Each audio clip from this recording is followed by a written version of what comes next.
Hai, Assalamualaikum warahmatullahi wabarakatuh, teman-teman semuanya. Alhamdulillah bisa berjumpa lagi di mata kuliah Bank Sentralan. Hari ini, pada perkuliahan kali ini ya teman-teman semuanya, semoga teman-teman dalam keadaan sehat ya, dan tetap happy gitu ya. Nah, jadi hari ini kita akan lanjutkan materi kita. Kalau kemarin kita sudah membahas tentang apa? Nilai tukar ya, maka sekarang eh, kita lanjutkan ke aliran modal asing. Jadi pengelolaan aliran modal asing. Nah, lalu kita perlu tahu dulu nih sebenarnya apa sih aliran modal itu gitu ya. Aliran modal itu apa sih? Jadi aliran modal itu adalah perpindahan modal atau dana gitu ya, atau juga bisa disebut sebagai capital gitu ya, dari satu wilayah ke wilayah yang lain atau dari satu negara ke negara yang lain. Untuk apa? Untuk tujuan investasi gitu ya. Investasi dalam bentuk apa? Baik itu dalam bentuk portofolio atau dalam bentuk apa namanya investasi langsung atau direct investment gitu ya, ataupun bahkan sebagai bentuk pinjaman atau loan. Nah, ini macam-macam dari aliran modal tadi atau apa namanya yang tujuannya adalah untuk investasi gitu ya. Jadi aliran modal masuk gitu ya, perlu teman-teman pahami bahwa aliran modal masuk dalam hal ini adalah aliran modal masuk asing gitu ya atau capital inflow ini. Jadi apa namanya konkretnya yaitu adalah masuknya sejumlah dana dari luar negeri ke dalam negeri gitu ya atau ke dalam suatu negara untuk tujuan investasi. Oke. Nah, sekarang kita lihat di sini bahwa aliran modal itu dikelompokkan menjadi tiga. Yang pertama itu adalah FDI atau Foreign Direct Investment, ya. Lalu kemudian yang kedua adalah portofolio investment atau investasi portofolio, dan kemudian yang ketiga adalah hal-hal yang lain yang bahkan tidak termasuk dalam non-tradable seperti itu. Jadi yang termasuk non-tradable pun itu juga bisa dikategorikan sebagai aliran modal. Misalkan apa? Misalkan tadi ya pinjaman atau deposito atau perdagangan kredit misalkan seperti itu. Nah, jadi portofolio investment atau investasi portofolio gitu ya. Jadi portofolio investasi ini adalah sekumpulan investasi gitu ya yang dimiliki oleh institusi gitu ya, baik itu perorangan, baik itu dalam lembaga gitu ya. Dan bentuknya itu bisa bermacam-macam. Jadi bentuk dari portofolio investasi itu bisa reksadana, bisa properti, bisa saham, dan segala hal lainnya yang itu mendukung untuk investasi sebagai aliran modal. Nah, kemudian ya ini apa namanya capital flow management. Kalau kita lihat ya bahwa pergerakan aliran modal itu bisa mendorong terjadinya volatilitas gitu ya, volatile, sangat volatile. Karena apa? Karena yang berkaitan dengan nilai tukar, berkaitan dengan cadangan devisa, inflasi itu kan variabel-variabel yang sangat volatile gitu ya, yang sangat bisa naik dan turun secara drastis dengan cepat. Maka itu bisa pergerakan aliran modal ini sangat mendorong untuk bisa terjadinya volatilitas gitu ya. Gitu. Karena berkaitan dengan apalagi kalau masalah apa namanya udah ada unsur luar negeri atau internasional, maka tidak lepas dari yang namanya nilai tukar, cadangan devisa gitu ya. Bahkan inflasi domestik pun ini juga sangat berpengaruh gitu ya. Nah, terus kemudian ini adalah berkaitan dengan bagaimana sih peran aliran modal asing itu jika dilihat dari sisi pendapatan nasional ya. Jadi di sini ada 5 persamaan teman-teman semuanya, di mana persamaan satu ini menunjukkan bahwa negara itu lebih banyak membeli barang dan jasa dari luar negeri gitu ya. Ketika suatu negara itu lebih banyak membeli barang dan jasa dari luar negeri, maka otomatis akan terjadi apa? Defisit gitu ya. Current account-nya akan defisit Gitu. Jika current account defisit, maka harus ada alternatif yang harus digunakan, gitu ya. Nah, pada persamaan satu di sini yaitu menggunakan apa? Pinjaman luar negeri dan apa? Penjualan beberapa cadangan devisa untuk menutupi current account yang defisit tadi, seperti itu. Nah, pada persamaan kedua ini kalau kita lihat bahwa investasi dan konsumsinya itu lebih besar dibandingkan pendapatan nasionalnya atau GNP-nya, ya. Jadi investasi dan konsumsinya lebih besar dibandingkan GNP, ya. Maka dari persamaan satu dan persamaan kedua ini akan menghasilkan persamaan ketiga, ya, yang mana di sini NKI itu adalah net capital inflow atau pinjaman dari luar negeri yang itu kemudian sama dengan investasi ditambah konsumsi, gitu ya. Jadi investasi ditambah konsumsi, lalu kemudian dikurangi dengan GNP-nya, lalu kemudian ditambah delta R. Delta R di sini adalah penjualan cadangan devisa itu tadi. Bagaimana ini caranya kok bisa seperti ini? Jadi kita bisa ambil dari persamaan yang pertama tadi ya, NKI, lalu kemudian CA-nya kita ganti I plus C, lalu kemudian di sini min GDP, kemudian ditambahkan delta R. Jadi persamaan ketiga ini adalah gabungan dari persamaan satu dan persamaan kedua, gitu ya. Lalu kemudian persamaan keempat ini menunjukkan adanya tabungan nasional bruto, gitu ya, yang disimbolkan dengan S di sini saving, di mana saving ini didapatkan dari pendapatan nasional dikurangi dengan consumption-nya. Jadi berapa banyak pendapatan nasionalnya lalu kemudian dikurangi dengan konsumsi, maka itu adalah disebut sebagai tabungannya, tabungan nasional brutonya, gitu ya. Nah, maka dengan demikian pinjaman luar negeri tadi akan dikaitkan dengan bagaimana peningkatan cadangan devisa atau kelebihan investasi atas tabungannya. Ya. Jadi kombinasi persamaan ketiga dan keempat ini akan menghasilkan persamaan kelima, ya, di mana NKI sama dengan 1 min S plus delta R, gitu ya. Jadi bahwa NKI net capital inflow ini akan dikaitkan dengan peningkatan cadangan devisa, ya, peningkatan cadangan devisa atau delta R yang kemudian atau dilihat dari kelebihan investasi atas tabungannya, gitu ya. Jadi I min S investasi atas tabungannya. Nah, terus kemudian bagaimana supaya bisa menarik aliran modal yang kemudian itu bisa menambah produktivitas perekonomian, gitu ya. Jadi yang pertama bahwa aliran modal yang digunakan untuk investasi itu seringkali lebih disukai daripada digunakan untuk konsumsi, gitu ya. Jadi memang kebanyakan investasi yang ada, ya, aliran modal masuk yang ada itu lebih sering digunakan untuk investasi dibandingkan untuk konsumsi atau belanja-belanja, seperti itu ya. Nah, dalam hal ini FDI atau salah satu bentuk investasi itu tadi lebih menarik, gitu ya, karena secara langsung menghubungkan aliran modal dengan pabrik dan mesin baru, gitu ya. Artinya dengan adanya FDI ini maka kemudian sangat berpengaruh terhadap pembangunan domestiknya, gitu ya. Bagaimana FDI itu kemudian membangun pabrik, terus kemudian membuat membuat gedung-gedung, gitu kan, dan ini akan berdampak pada dalam jangka panjang. Makanya kenapa FDI itu sangat disukai, gitu ya.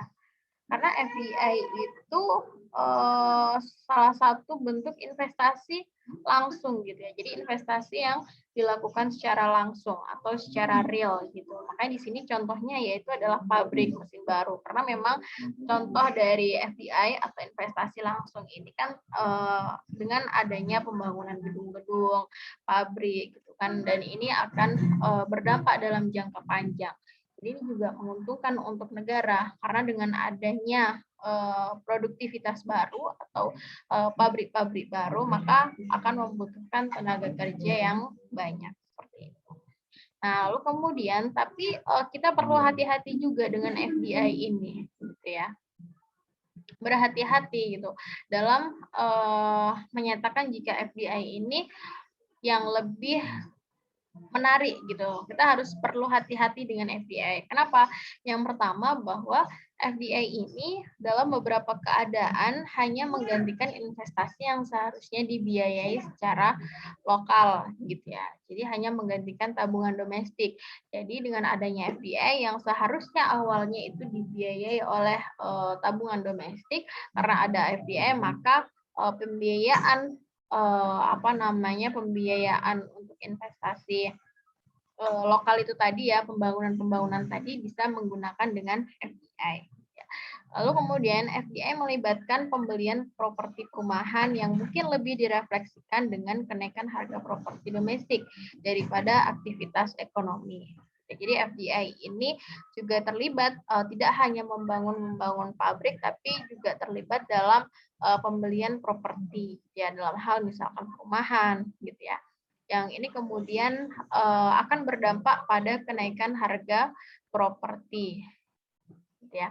Lalu kemudian FDI juga bisa mengakuisisi perusahaan yang telah ada sehingga mungkin tidak disertai dengan pembentukan modal langsung. Nah, jadi FDI ini, foreign direct investment ini, aliran modal masuk asing ini juga bisa mengakuisisi perusahaan yang telah ada. Jadi perusahaan yang memang pure milik domestik bisa diakuisisi karena adanya FDI ini tadi gitu ya. Maka ini yang kemudian harus berhati-hati.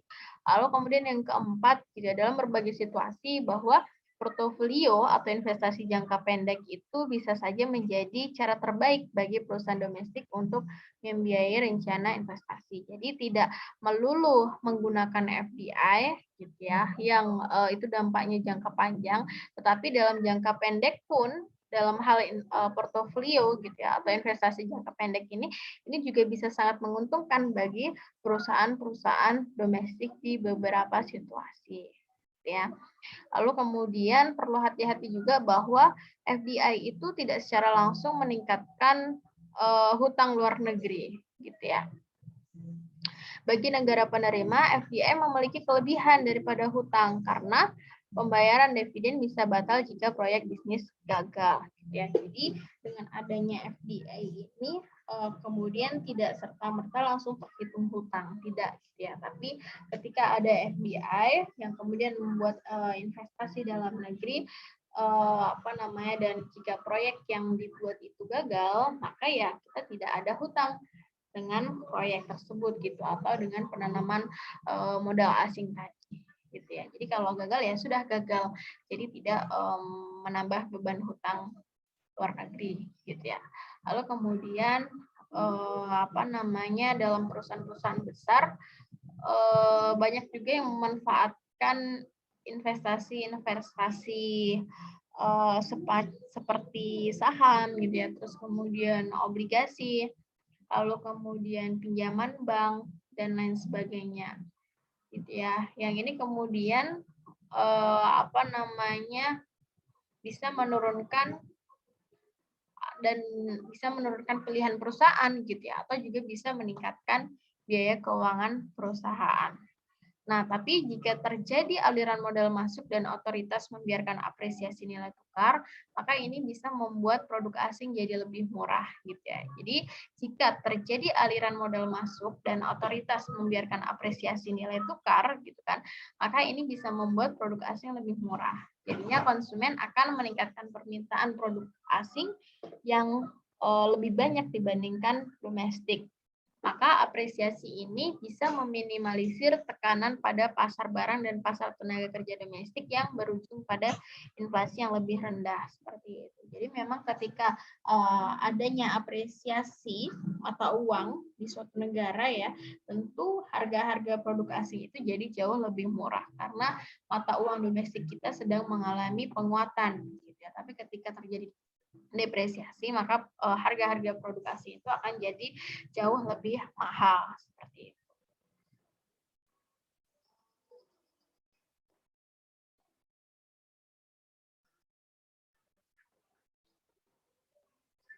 Seperti itu ya. Jadi di sini dikatakan ya, utang suatu negara itu meningkat secara langsung hanya oleh aliran masuk dalam bentuk portofolio non ekuitas dan aliran modal lain, bukan FDI. Jadi memang salah satu keuntungan FDI, kenapa kok FDI itu lebih menarik?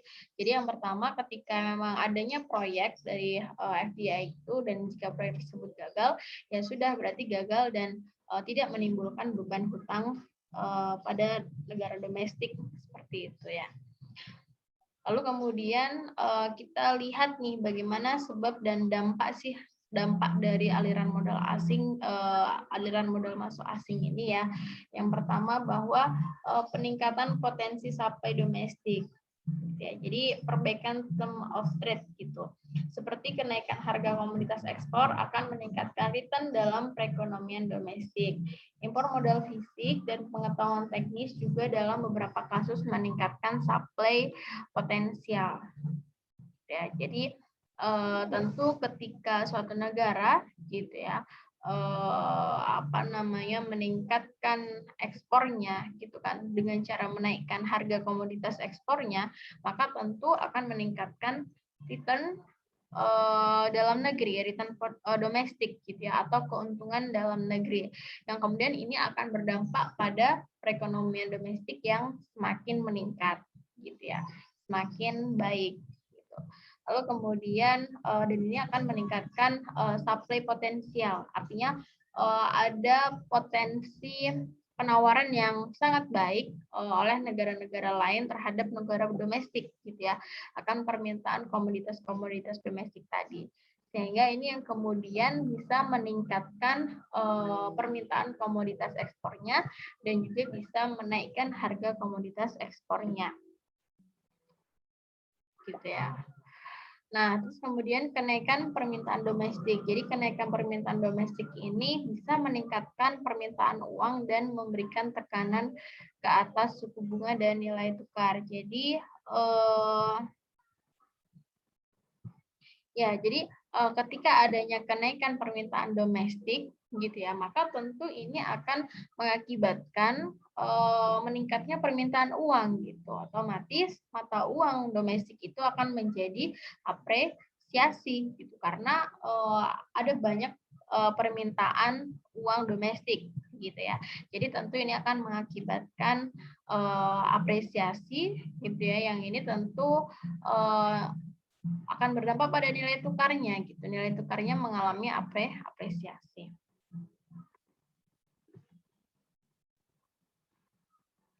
Lalu kemudian kalau dilihat dari kondisi eksternalnya gitu ya, bahwa ketika aliran modal bebas itu melintasi berbagai negara, gitu ya, maka nilai tukar dan suku bunga domestik itu akan menjadi lebih sensitif gitu terhadap perubahan jangka pendek dalam kondisi keuangan eksternal, gitu ya. Jadi makanya tadi disinggung bahwa salah satunya nilai tukar, terus kemudian apalagi cadangan devisa itu sifatnya sangat volatile gitu ya, karena memang akan ada banyak aliran modal yang masuk yang tentu ini akan sangat berdampak pada perubahan-perubahan nilai tukar dan suku bunga domestiknya.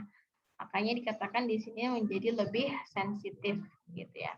Lalu kemudian secara umum suku bunga luar negeri yang lebih tinggi ini bisa memberikan tekanan ke atas suku bunga domestik. Bagaimanapun net effect dari perubahan suku bunga luar negeri tergantung pada penyebabnya. Jadi jadi ketika suku bunga luar negeri itu mengalami peningkatan atau lebih tinggi dibandingkan suku bunga domestik, tentu ini akan menjadi sebuah tekanan gitu ya. Tekanan ini punya pengaruh gitu ya. Karena artinya bahwa permintaan mata uang luar negeri itu akan menjadi lebih tinggi dibandingkan permintaan nilai tukar atau mata uang domestik gitu ya. Maka kemudian ketika suku bunga luar negeri lebih tinggi, ini negara-negara, suatu negara, masyarakat itu akan berbondong-bondong untuk apa namanya, menabung uangnya di luar negeri tersebut gitu ya, yang memiliki suku bunga yang lebih tinggi seperti itu.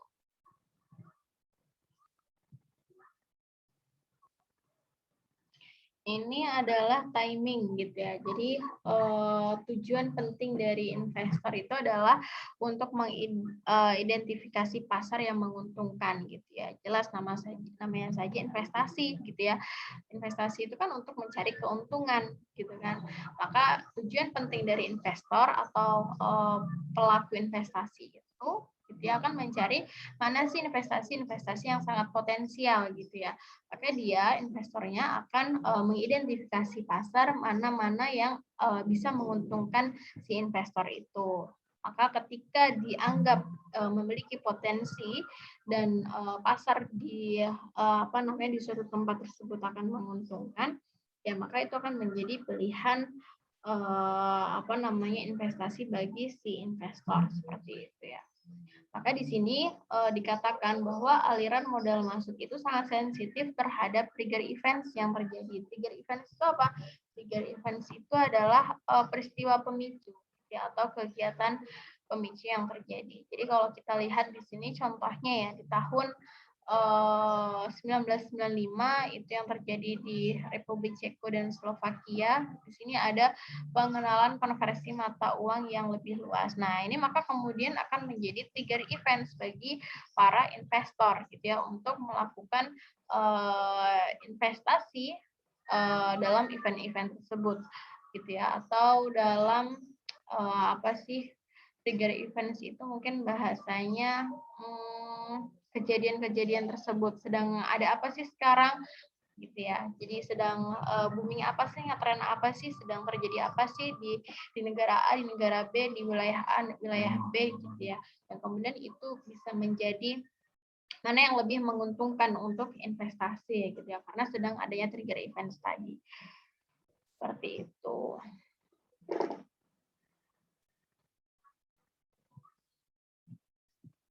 Nah, karena adanya trigger events tadi ini, maka kemudian ini bisa apa namanya, bisa meningkatkan ekspektasi gitu ya, aktivitas real di masa yang akan datang. Jadi, apa namanya, sedang ada pengenalan konversi nih, misalkan ya di tahun 95 ini, kayaknya permintaannya akan tinggi gitu ya. Maka permintaan terhadap mata uang tersebut akan lebih besar karena sedang terjadinya konversi gitu. Nah, adanya ekspektasi ini yang kemudian memang ini akan memicu apresiasinya nilai tukar seperti itu. Nah, ini adalah manajemen aliran modal ya. Contoh-contoh dari investasi portofolio dan hutang luar negeri yang ada di luar negeri. Nah, sementara ini adalah bagaimana aliran modal yang ada di Indonesia dari tahun 2014 sampai tahun 2019. Jadi di sini ada aturannya gitu ya. Misalkan ini menurunkan batas pembelian falas dengan pembuktian dokumen underlying dari USD 100 menjadi USD 25.000. Jadi ada aturan-aturan yang dibuat berdasarkan ketentuan ini yang punya tujuan. Tujuannya apa? Tujuannya adalah untuk minimalisasi outflow akibat transaksi falas untuk tujuan spekulatif. Ya, jadi untuk meminimalisir adanya tujuan-tujuan spekulatif seperti itu. Nah, maka dibuatlah aturan-aturan seperti ini. Nah, ini contoh-contoh yang ada di Indonesia. Oke, teman-teman semuanya, mungkin ini berkaitan dengan aliran modal yang bisa saya sampaikan. Teman-teman bisa baca referensi dari buku yang lain atau jurnal yang lain atau media yang lain, silahkan. Mungkin itu saja yang bisa saya sampaikan. Terima kasih. Wassalamualaikum warahmatullahi wabarakatuh.